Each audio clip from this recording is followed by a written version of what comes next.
আসসালামু আলাইকুম, আমার চ্যানেলে সবাইকে স্বাগতম। আজকে দেখাবো হাঁসের মাংস রান্না।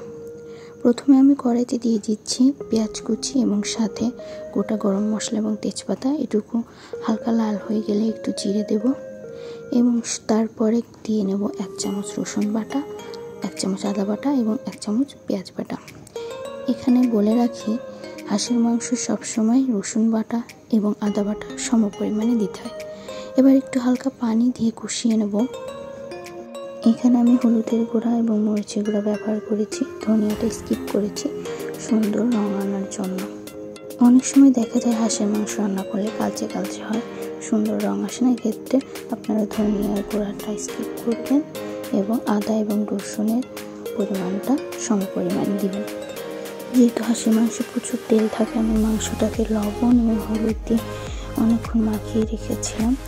এই যে মশলাটায় তেল উঠে এসেছে, এবার আমি মাংসটা দিয়ে দেব।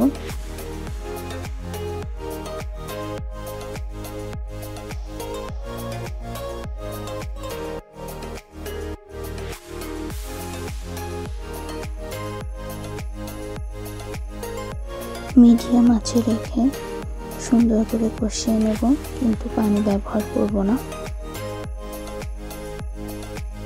অল্প আছে 5 মিনিট এভাবেই ঢেকে রাখবো।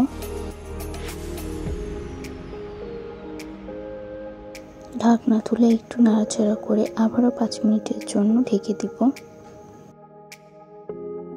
এই পর্যায়ে দিয়ে দিচ্ছি লবণ, শুধুমাত্র কালারটাই ঠিক রাখার জন্য। যখন মাংসের গায়ে মশলাটা মিশে যাবে তখন আমরা লবণ ব্যবহার করব, কারণ লবণ দেওয়ার সাথে সাথে রং চেঞ্জ হয়। এই জন্য লবণ সবসময় পরে দেওয়ার চেষ্টা করবেন।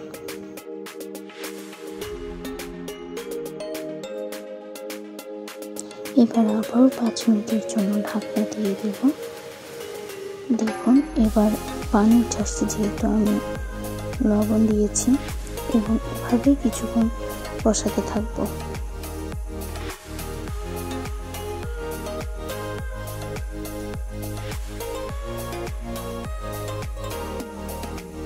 খেয়াল রাখতে হবে যাতে নিচে লেগে না যায়, একটু নেড়ে চেড়ে দিতে হবে।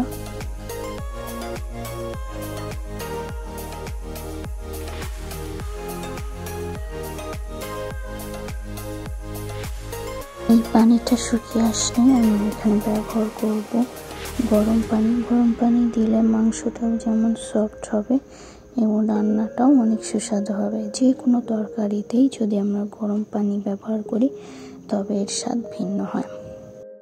যেহেতু এটা আমি সেহরিতে খাবো, এর জন্য হালকা ঝোল রাখছি।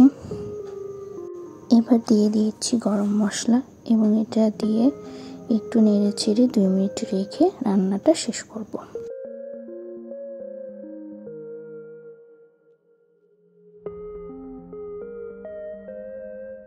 আশা করছি এভাবে রান্না করলে হাঁসের মাংসের রং ও স্বাদ দুটোই সুন্দর হবে। আজ তবে পর্যন্তই। আল্লাহ হাফেজ, দেখা হবে নতুন ভিডিওতে। ভিডিওটি ভালো লাগলে চ্যানেলটি অবশ্যই সাবস্ক্রাইব করবেন। ধন্যবাদ।